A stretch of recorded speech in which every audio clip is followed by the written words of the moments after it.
I do not have anything to start us out with, so we'll get right to it. Do you have anything from the transition to update us with? I figured in the spirit of my colleague. You're smiling. You're grinning like a possum question. eating a sweet potato with that one. No, I don't have any update. They are here in the building today, and as I understand it, they are, they're beginning their work, but I don't.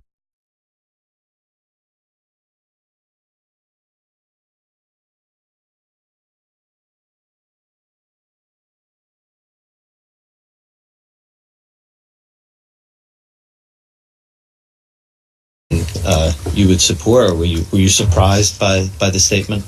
Look, I wouldn't characterize it, our reaction one way or another to the comment. I think Prime Minister May's already spoken. I'd leave it at that. I mean, obviously, the decisions of who becomes ambassador belongs to the country appointing, and again, I think they've spoken to that. But you don't see any pressing need for the current ambassador to be replaced. We have a great relationship. We have a great relationship. Well, do you have any reaction to this development?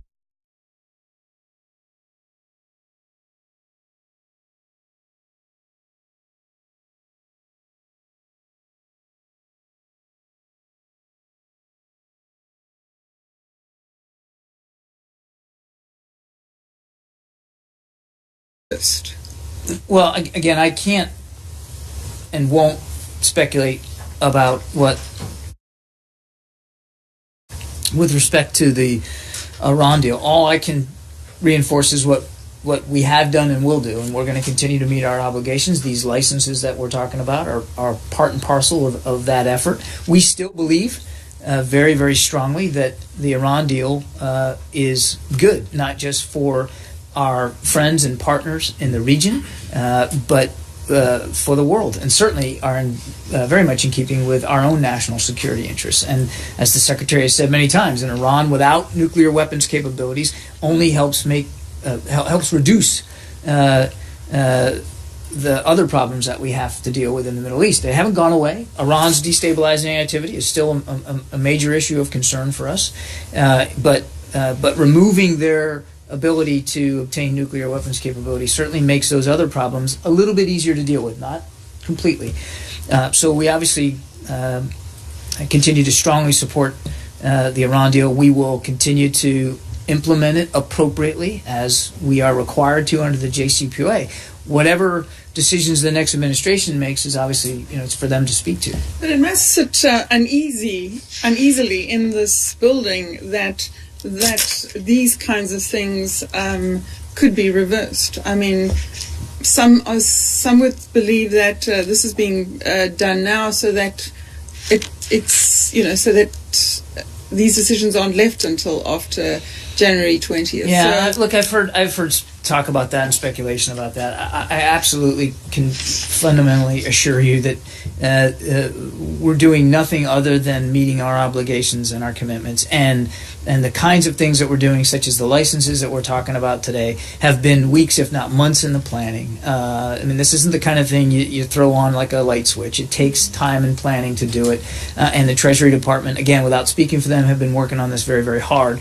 There's no final push. There's no sort of concerted effort here to sort of make things irretrievably complete. It is about meeting our obligations. And I think it is important, again, without speaking to what the next administration might or might not do, it's important to remember that this isn't a bilateral agreement between the United States and Iran. Mm-hmm. It is a multilateral international agreement, and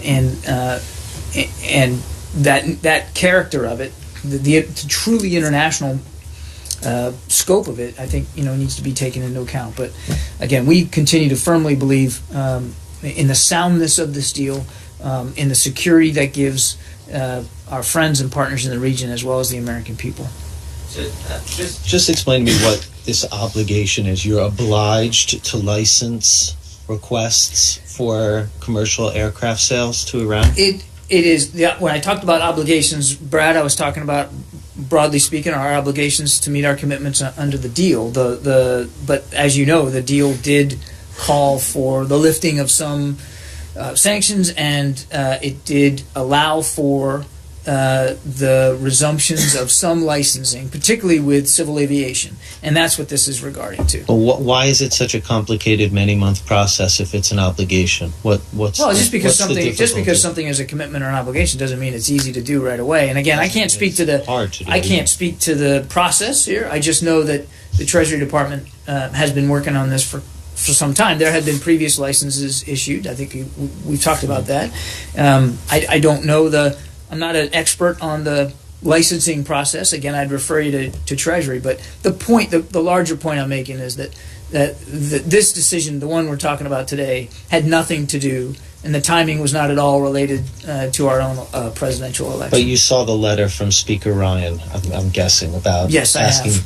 Do you feel that the lame duck period is appropriate for introducing or taking decisions that fundamentally alter the situation regarding investment and business in Iran? Sure, fair question. So we have seen the letter. I won't speak for the White House because the letter was addressed to the president. Obviously, I'm quite certain that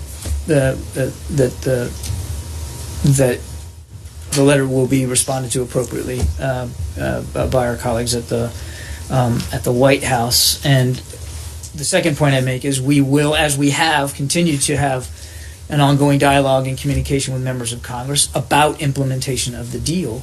And the third thing I'd say is that this particular license that we're talking about today isn't new. It is something that has been in train for quite some time, as other licenses have been as well. And again, I ask you to forgive me because I'm not an expert on Treasury Department processes and procedures, so I really don't know, how long and what it takes to get this thing granted.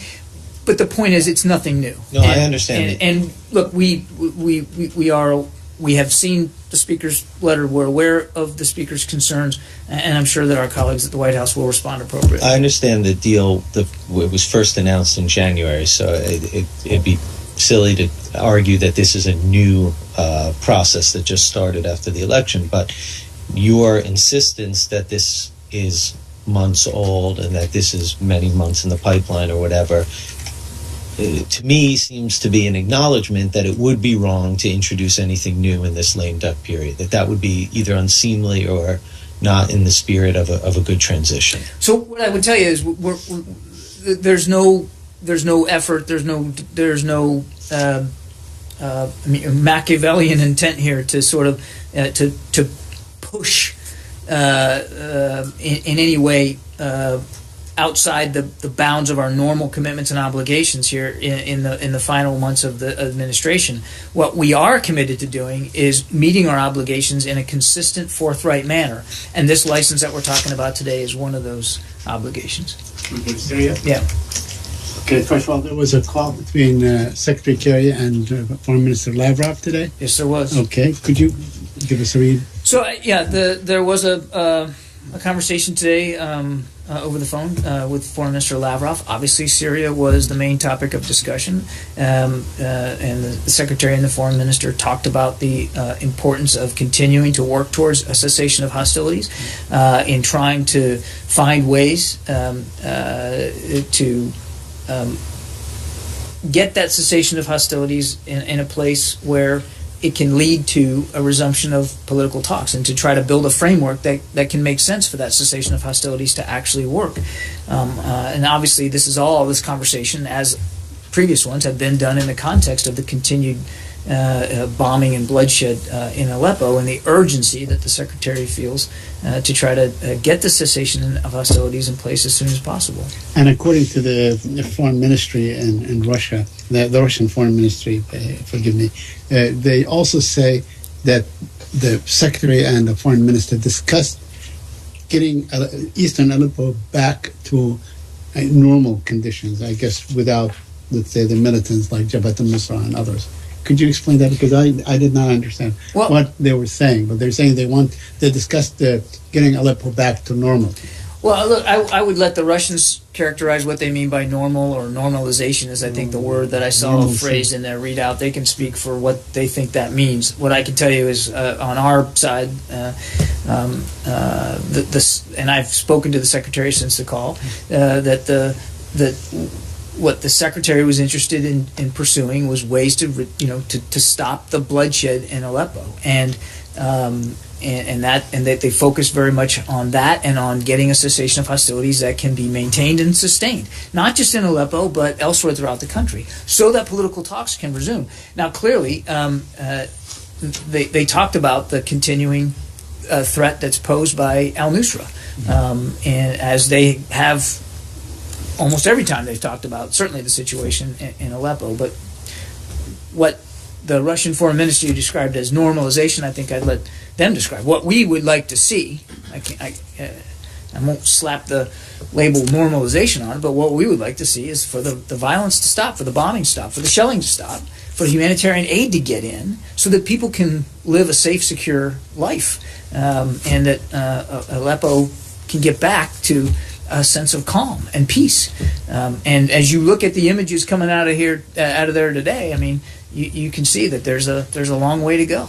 Now, going back to the UN Security Council meeting yesterday, the American ambassador, Samantha Power, she cited a source who said that there was 180 air raids conducted by the Syrians and the Russians, and she cited one source, to which obviously the Syrian representative says, how could you possibly be so sure of 180 raids? So I must ask this question again. I know I asked it yesterday.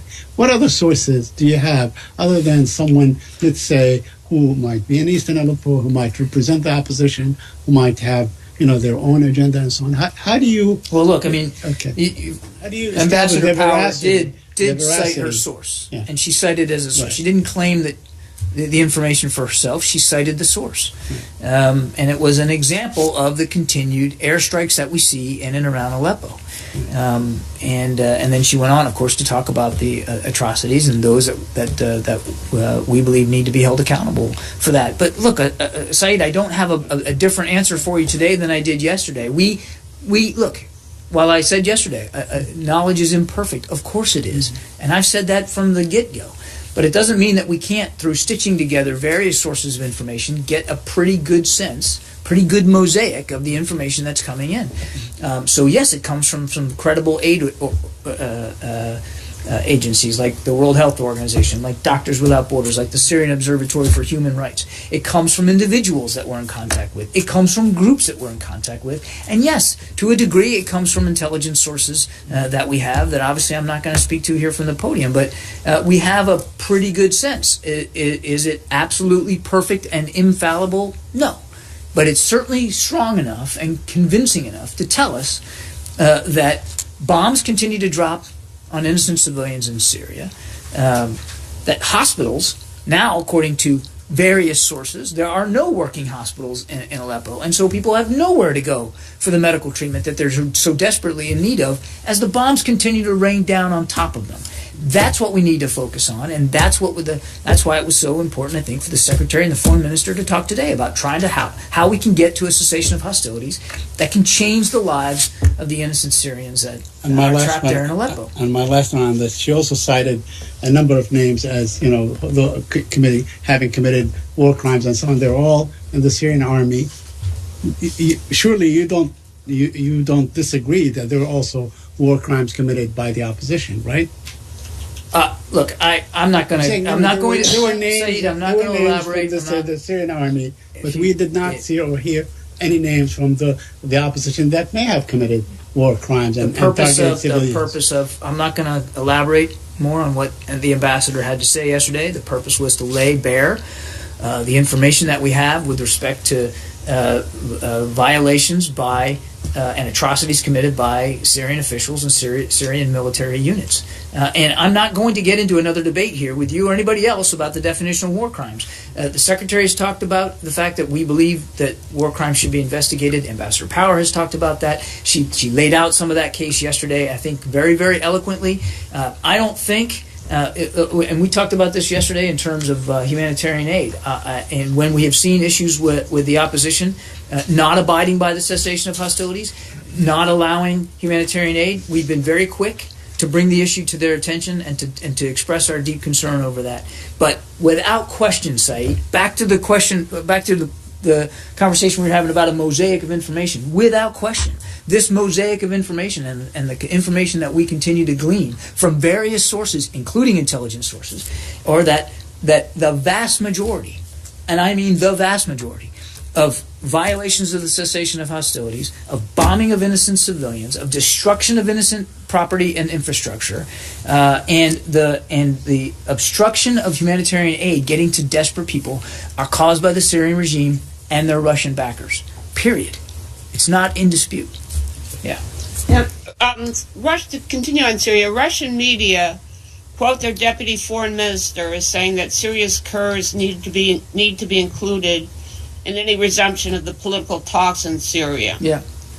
Quote, Kurds should be included in the negotiating process. Kurds are a real military and political force having control of a considerable part of Syrian territory, which actively participate in the fight against terrorism. What is your view on that? Well, our view hasn't changed on that. I think we've talked about this before, first, we realize that Kurdish forces have fought bravely against Daesh in Iraq and in Syria. No question about that. And the support that they predominantly get, at least mostly in Syria, is through coalition air power. And where we can support competent, effective fighters on the ground, we're going to continue to do that. As for the political process, we continue to support, as does every other member of the ISSG, at least those who signed the communiques, and that would include Russia, on paper anyway, support a UN-led process by which the opposition and the regime can begin to have political discussions about a negotiated solution. Now, obviously, we haven't had those discussions in quite some time because the bombs keep dropping on innocent people. But that's where we want to get to. We want it to be UN-led, which means that the special envoy, Mr. de Mistura, will decide in concert with talking to the opposition and the regime about composition at the table. Now, on the opposition side, that has been largely a function of the HNC, the High Negotiating Committee, which we continue to support and endorse. And as of the last time that they talked, it was the special envoy's view that while there were Kurdish representatives kept informed, but that we weren't at the point where he believed they needed to be represented at the table. Now, look, that was months ago, and we can't even. So it's interesting to have this nice little academic argument about who's at the table. We would love to be able to get to the point where we can actually sit down and have a conversation about the table. Right now, you can't do that because there's no working hospitals in Aleppo. There's been no aid that's gotten in more than a month, and people continue to die. So while it would be entertaining to have an academic debate about this, what we're focused on, what the Secretary's focused on, is on getting a cessation of hostilities that can get us to a point where we can have political talks. And then when we get there, if we can get there, then we can have this. We can have another discussion about who is represented. But so far, in the 2 rounds we've had, it was the special envoy's view that while the Kurdish representatives we kept informed, and he did that religiously, he did a very good job with that, it was not his view that we were at the point where they should be necessarily an active part of the proximity talks. So if we were to get to the point where there was discussion at a table, you would be open to the idea that there should be more Kurdish involvement than there has been so far? What we would be open to is the special envoy having a discussion with the HNC and the regime about who would be represented. And believe me, that is a conversation we would love to be able to have today, but we can't because of what's happening in Aleppo. I can understand. I have a second question, which is yesterday you issued a Europe travel alert that includes, quote, the warning, terrorists may employ a wide variety of tactics using both conventional and non-conventional weapons. By non-conventional, did you mean something like CBRN? We meant non-conventional. That would include chemical, biological? I'm not going to... I don't think it would be wise for me to try to give you a laundry list of what conventional and non-conventional... The main point that we were trying to convey to potential travelers is to be vigilant and to recognize that especially during the holidays, at large public gatherings or in places where many visitors and tourists attend, that they should stay informed and stay safe, and that terrorists have proven in the past, and we have to assume that they will prove capable in the future, of using a variety of means, lethal means, to hurt, kill, and damage innocent people and innocent property. And that's all we were trying to do.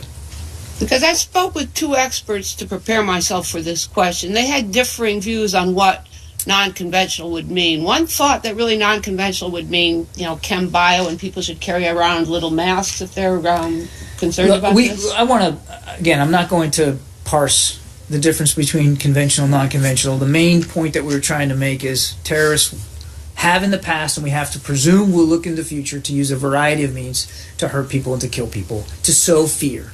That said, and we've also made it clear, nobody's saying that Americans shouldn't travel to Europe over the holidays. By estimates, more than 1 million. Some people say more than 2 million Americans are planning to travel to Europe over the holidays, and we encourage that travel.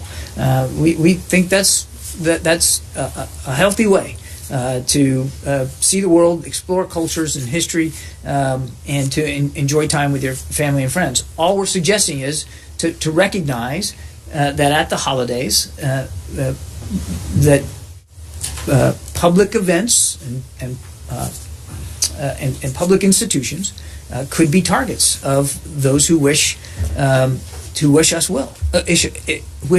ill. Sorry, and so we want people to stay vigilant, and we want them to sign up for our Smart Travelers program too, so that we can help keep them informed as they enjoy the holidays. Can we get back to Syria? Yeah. I just had one or two words working this. Did you see this report by IHC in London, I think, about IHS in London about chemical weapons attacks by ISIS in Syria and Iraq?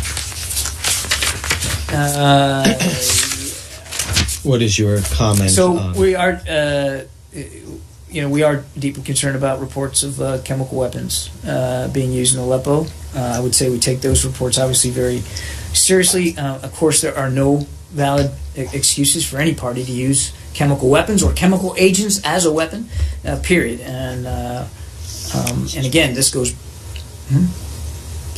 back to our view that that parties that do that will need to be held to account. This report, it tries to document cases going back to, I think, early 2014 of mustard and chlorine attacks by the Islamic State. Oh, I'm sorry. I'm sorry. I'm looking at the wrong thing. You're right, on ISIL. You're right. Yeah. No, I apologize. That's fine.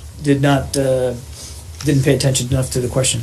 Yes, we've seen this report as well. I think we're still examining this particular one by IHS that you talked to. So I can't confirm the veracity of it. What I can tell you, though, is that we have ourselves talked about our view that in the past Daesh has proven capable of trying to use chemical agents, whether it's mustard or chlorine. And DOD has spoken to their view that they have at least attempted to do that in the past. So this is very much in keeping with a methodology we've seen out of these terrorists. But again, we're still working our way through the report. So in August 2013, when the Syrian military supposedly used chemical weapons, I think the U.S. government spoke out in a matter of hours that it had pretty concrete evidence that chemical weapons had been used. But I did a look back, and well into 2015 at least, you were still saying there was no credible reports that the Islamic State had used chemical weapons. This would be well over a year after some of these early reports in this report are documented. So why, one, I don't know if this is ever, do you have concrete evidence, or what you would call highly credible evidence, that the Islamic State group has used chemical weapons? And two, why have you been so much slower to confirm their attacks than you were the Assad government's? Well, again, I don't have, as I said, we've talked in the past about our view that they have at least tried to. I think we've been I think, careful about our statements on this, because you don't want to levy such a charge unless you know you're 100% sure about it. And so it's not about reticence. I mean, clearly this is a group we're not afraid to talk strongly about and to act strongly against. I think it's really about information and wanting to be careful. But obviously, if they did, it would certainly be in keeping with their methodology. I think, but we're just, we're telling you what we think we know when we know it. I mean, it's not about. You see the disconnect. One, you could do it within hours, and another, it's been 2 years since the first reports, and you can't confirm any of them. I can't speak for what we can't confirm, Brad. I mean, we're just in receipt of this independent organization's assessment. We'll take a look at that, and if we have something to add, we'll do it. But I can't make up a fact or anything. We're obviously concerned about this. Yeah. Two topics I want to ask about, both on Europe. So yesterday you said Russia's. Can we stay on Syria? Is there any more on Syria? Yes. Yesterday you were asked about Turkey bombings on the west of Manbij, and you said you were going to take a look. Was wondering if you have any further comments on those. No, I don't. I mean, again, we would. What I've said in the past is, we want to see activity against Daesh in Iraq and Syria be coordinated, and uncoordinated military activity, such as some of these actions around Al-Bab and Manbij, are not, in our view, constructive to the larger goal. And I have one Turkey-EU question. Today at the European Parliament, there is discussion whether to suspend Turkey's EU membership talks. US has been supporting Turkey's membership to EU for a long time. I was wondering if you... I would refer you to members of the EU to speak to ongoing discussions and consultations they've been having. More on Syria? Syria? So I would like to go back to mosaic of information, as you said. So it looks like you have some information, but maybe you have some evidence, for example, of Russian airstrikes on hospitals in Aleppo, for example. But you're not ready to share it public, make it public. And so I would like to know, do you have real evidence of these strikes conducted by Russia, as you claim? And are you ready to discuss it with Russian side, for example, in Geneva talks or something else? Well, I've talked about this several times over the last several days.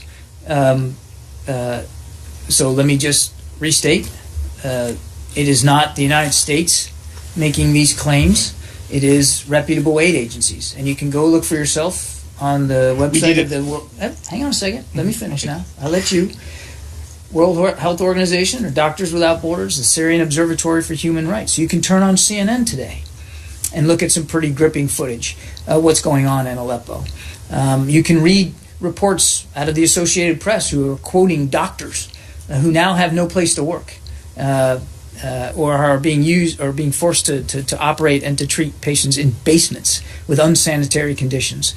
This isn't the United States leveling claims and allegations. This is an international consensus of reputable agencies and organizations and news outlets that are seeing for themselves and talking to people on the ground about the bombing of... saying it's Russian planes or Syrian planes. It's got to be one or the other. And even if it's not Russian planes, if it's just Syrian planes, as we've said before, Russia bears the ultimate responsibility for the influence that we know they have, which they can utilize to stop this. Now, the second part of your question, are we waiting for Geneva? We have been, I've been nothing.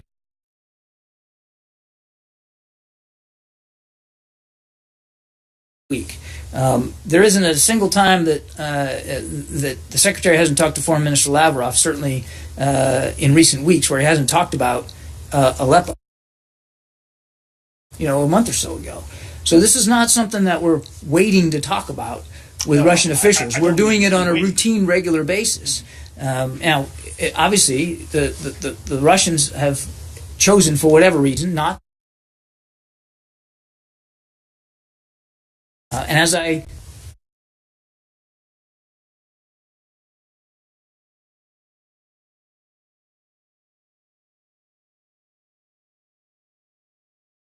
day when he talked to the foreign minister. But Okay. the point is,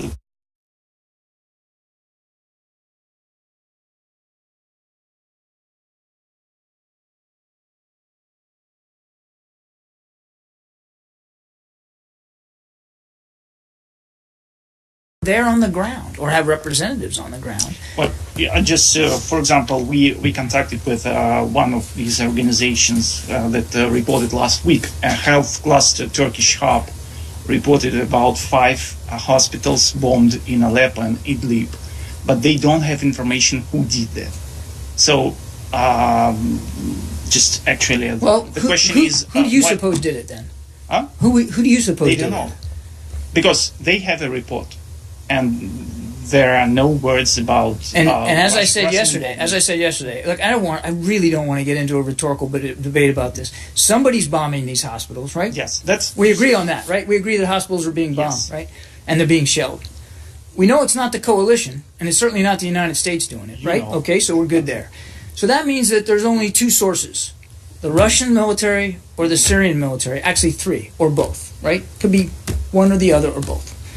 And as I said yesterday, and as I think I said to other colleagues from the Russian press, I don't know, and I'm not going to get into haggling over the order of battle or the tactical operations being done every day.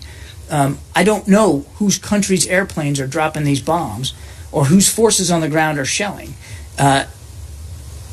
And frankly, it's either the Syrians or the Russians or both.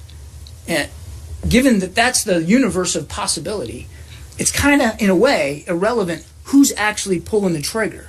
The trigger's being pulled, people are dying, hospitals are being destroyed, and that needs to stop. And the Russians have it within their power and their influence to do that. Because we've seen in the past, when cessation of hostilities have been put in place and have been observed, that when the Russians are willing to do it, they can use their very strong influence on Assad to reach up, to achieve a better outcome, to stop the bloodshed and the violence. Did you have a question? On Europe. Europe, go ahead. So yesterday you said Russia's deployment of missiles to its Kaliningrad region is destabilizing to European security.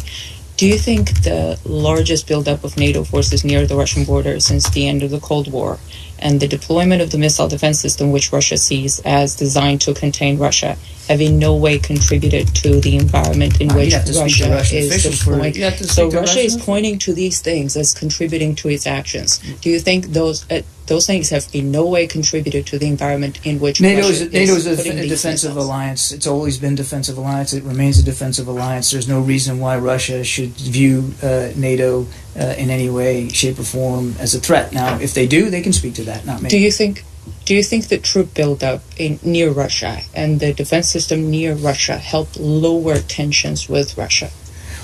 Again, NATO's a defensive alliance, always has been. There's no reason for anybody in Russia to feel threatened by NATO's military activities or preparations. And I would tell you, just in terms of recent months and years, there would have been no reason for NATO to advance and commit additional capabilities on the European continent, to include American capabilities, had it not been for Russia's move in Ukraine. Why do you think Russia's deployment of these systems on its own territory is destabilizing and threatening? I addressed this yesterday. Actually, a different topic, Go a ahead. slightly different. Go ahead. Under- No? On Turkey, during yesterday's briefing, you commented on President Erdogan's remarks on anti-American sentiments in Turkey that sparked following the coup attempt. Yeah. Turkey says Yeah. Gülen was behind it. And you comment this quote, I think many members of Turkish media didn't do anything to stop that impression from growing, quote. And I was wondering, do you think rather than the role of Turkish media, Gülen being here in the US could be the main reason for Turkish people to feel that Again, we talked anti-American about this sentiment? yesterday. I can't get inside, and I won't get inside the minds of the Turkish people or Turkish officials. All I can tell you is that we had absolutely nothing to do with this coup. We continue to support the democratically elected government of Turkey, and we continue to work closely with Turkey as a member of the coalition to counter Daesh. And a couple of Turkish ministers, including the justice minister, said that Gülen is planning to escape from the U.S. And I was wondering if you have taken, the U.S. is taking any security measures in order to make sure that the I Gülen... haven't seen that charge, and I couldn't speak to one way or another Mr. Gulen's situation. That's really a question for the Justice Department, not for the State Department. Carol? Do you have any reaction to the decision by the apparent decision by the incoming administration not to continue investigating former Secretary of State?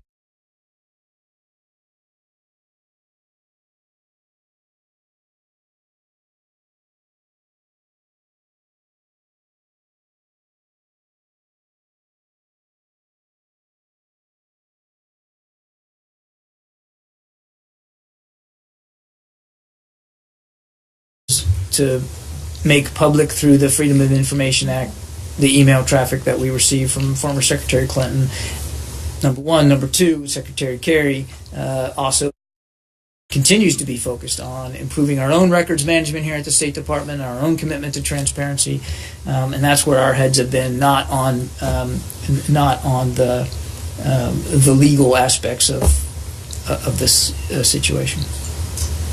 What about your internal? You had an internal review that you reopened after the FBI. Yeah, as far as I know, that's still ongoing. Can I go back to the Europe and the missile defense question just for a second? Can I ask my question first? Oh, I'm sorry. It's Oh, okay. Nicole, my God. You don't have eyes in the back of your head. Go ahead, Nicole. Thank you. No.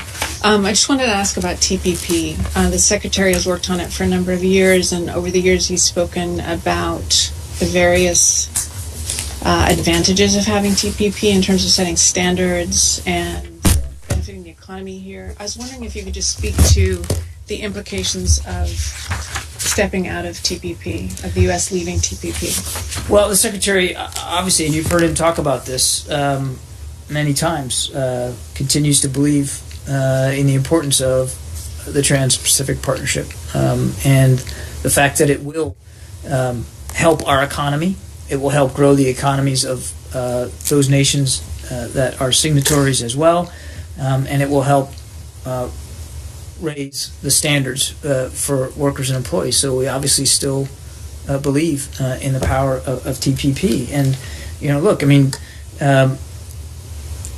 the World Bank itself talked about TPP will raise member country GDP by an average of 1.1% by 2030. That consumers are likely under TPP to enjoy lower prices and greater variety of products and services as well. So, I mean, it's not just the United States, it's not just this administration that believes in the power of TPP, but so do many others, many other international signatories, as well as I said, the World Bank. So we still believe in the power of it, and I think this, and more broadly speaking, the power of trade, and what trade can bring to not just one but many economies in a part of the world, by the way, where the economic gravity, center of gravity, is moving inexorably more towards than it is even now.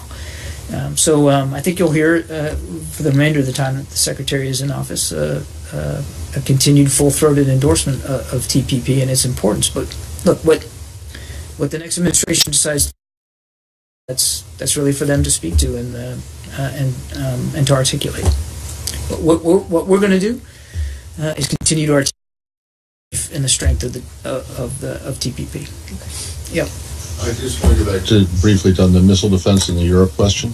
Yeah. And that this is something that has actually gnawed at me for a year. Well, then I just can't wait a year or so. Yeah, but it's not going to be a rambling thing. I just want when you guys. It was always pointed, even the last administration always pointed to Iran as the threat. And then the Russians shouldn't worry about it. But if the Iran deal is such a huge success as you say it is, why is it still necessary? Because Iran continues to pursue ballistic missile capabilities. But you guys got into the deal that the ballistic missile, you bragged about it at the time, that you kept the ballistic missile. We bragged about anything, Matt. Well, you said it was a success that you got the ballistic. I would say missiles. that's fact sharing, bragging. Okay. But look, I mean, all right, Iran well, whatever. continues you to. made a But point look, of Iran, saying that the ballistic missile Iran sanctions, continues to pursue ballistic missile capabilities. Yes. And so we continue to believe in the value of missile defense. But they are still banned from doing ballistic missile activity, right? For 8 years, 7 years now. It is certainly part of the deal, but we have to. Well, if the missile defense system that you want to put in Europe is aimed at only Iran, why would you not want to make it not necessary? And why wouldn't you have pushed harder to keep the ballistic missile restrictions in place? I'm not going to relitigate the deal. We continue to believe in the saying. power of missile defense on the continent because Iran continues to pursue ballistic missile capabilities. That's one. Number two, which I think is getting at the larger meaning of your question, we have on many occasions in the past and continue to be willing to share information about the missile defense systems and capabilities that we want to continue to pursue in placement with the Russian government. And as far as I know, and I'm happy to check on this, I don't believe that offer has been taken up. Yeah, thank you. All right, wait, I have one more, but it's on Yemen. But I'm sorry I'm late. Have you already talked about Yemen? No. I have not. I just wanted to know if there was any update. I don't. Unfortunately, obviously, violations, violence, attacks continue to occur. The Secretary continues to stay engaged. Yes. Yeah. A quick follow-up to Nicole's question on TPP. You said that the U.S. still believe in the power of trade. Now, after the United States withdraw, if the next administration do what they said, that would withdraw the TPP, then what seems to be left, one of the trade blocs is RCEP, the Regional Comprehensive Economic Partnership. First of all, I understand the United States is not a member of it. Do you have a position? Do you have a view on that RCEP? If so, what it is? Well, I mean, I'd let nations that are considering and talking about the RCEP that you're talking about speak to it. We continue to believe in the strength of the Trans-Pacific Partnership and that multilateral trade deal. But do you believe do you share the view that RCEP will be left to be the only major trade bloc to dominate Asia Pacific region? I don't want to hypothesize here about outcomes. Again, it's for the incoming administration to determine what they decide to do about TPP. But for the remaining weeks of the Obama administration, we're going to continue to advance what we believe is the strongest and best alternative for international trade in the Asia-Pacific region, which is TPP. I just don't think it would be a useful exercise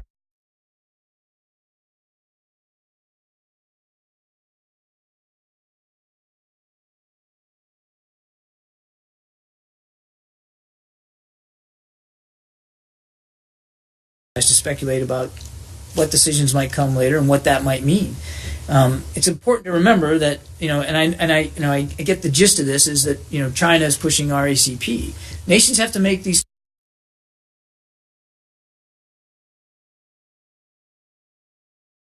sovereign decisions for themselves in terms of how they want to trade with the region, with the outside world, and we respect that. But we aren't the only.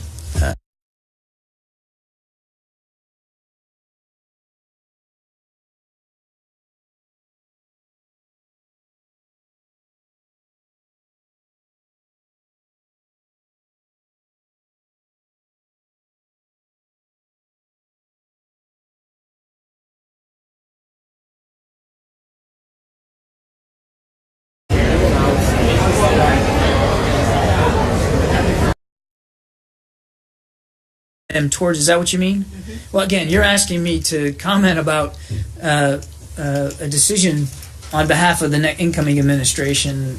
I can't do that. I won't do that. What we want to continue to see is TPP enter into force, and we believe that it is that it's the right approach. He said he's going to do it on day one. Surely you can say you think that that's a bad idea. We obviously we would continue to argue for the soundness. I just did a logic of TPP. I've seen the president-elect's comments, but I am simply not going to get into Well, you think the there's habit some way of, that you can... of debating or commenting on it. We continue to believe in the power of trade. We continue to believe in the strength of TPP. We think that that's in the best interest of the United States and other signatory nations. So why can't you say that you think that ripping it up on day one? Obviously, we don't is not a favor good idea. favor leaving the TPP. Of course not. Of course not. But the question was, what do I think about forcing other nations to RCEP? That is a potential outcome of us pulling out of TPP that I can't possibly predict. That was the nature of the question. Well, but I mean, But you can deal with the ramifications now that TPP won't be passed. I mean, this notion that there's still a chance is absurd. I mean, we're beyond, certainly mindful of the hurdles. Okay, and but that doesn't mean that we beyond don't the still believe in president-elect's it. pledge. You have to realize that, if you take the two leading candidates in the presidential election who both opposed TPP, that's 96% of America voted for candidates that opposed TPP. So you have very little leg to stand on, if any at all. I mean, where is this belief coming from that you have any chance at all? Well, again, it's not just us. It's the World Bank. I mean, we still believe in the soundness of TPP. I understand. I mean, I'm not ignorant of what's being said out there, and what the president-elect has said his stated intentions are. So, you've heard the president. The president has talked about the case for international trade when he was in Athens, and I think you'll expect to see him speak about that for the remainder of his time, as well as Secretary Kerry. But the question specifically was, because I don't want to, I just want to make it clear, I'm not unmindful of the reality of what the new administration has said. Sure. But the question was, are we concerned that this, in fact, forces other countries to go into RCEP? And I don't know that would be the outcome of pulling out of TPP. It might be, but those are sovereign decisions that those nations have to make. Not only is it a possibility, but the Chinese have been pushing this. Then we're pushing it in that's Lima. fine. They can do that. So But I can't tell you what other sovereign nations will do. Well, I know, but you could say that yes, one of the reasons that we're continuing to pursue TPP against these hurdles, which I would say are not really hurdles, but like insurmountable, mile-high brick walls. But one of the reasons that you're doing that is because you would not like to see a rival trade pact. I would just say that is run in by general, run by the Chinese, that you have said over and over again would have less stringent standards, environmental and workers' rights. So again, I would, without getting to the specifics of RCEP, what we have said in the past, and I can't talk to that particular arrangement. But as a general matter, we want to see trade arrangements that are open, that are transparent, that encourage commerce and trade, that enhances stability and security, and that meets high labor standards and meets high human rights standards, as we believe the TPP does. Yeah. Can I ask you?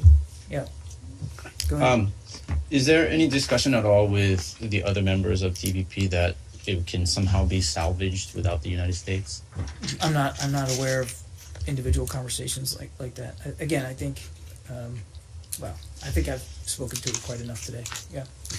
Very quickly on Palestinian-Israeli peace potential. In response to Brad's question on the lame duck, granted, I think you were talking about it was particular to Iran. You said that you will refrain from any renewed effort to, in that round. Let me ask you about the Palestinian-Israeli versus the lame duck. Is it inconceivable to have any kind of renewed effort on that track, maybe to launch or to, bring it back to life, any kind of peace process? I mean, is it completely inconceivable? As I've said many times here, Said, I'm not going to get ahead of decisions that haven't been made yet. We're going to continue to stay focused on trying to see us all get closer to a two-state solution. We're mindful of the clock, mindful of the challenges. We're mindful of the fact that thus far there hasn't been strong leadership in the region to try to see that reality, but it doesn't mean that we're not still committed to it. Because there is precedent. I think President Clinton, in the last days of his administration, basically introduced something. I'm simply not going to get ahead of President Obama on this. Okay, thanks everybody. Thank you. Appreciate it. Hey, we need to talk about whether we brief tomorrow. If I don't brief tomorrow, have a great Thanksgiving.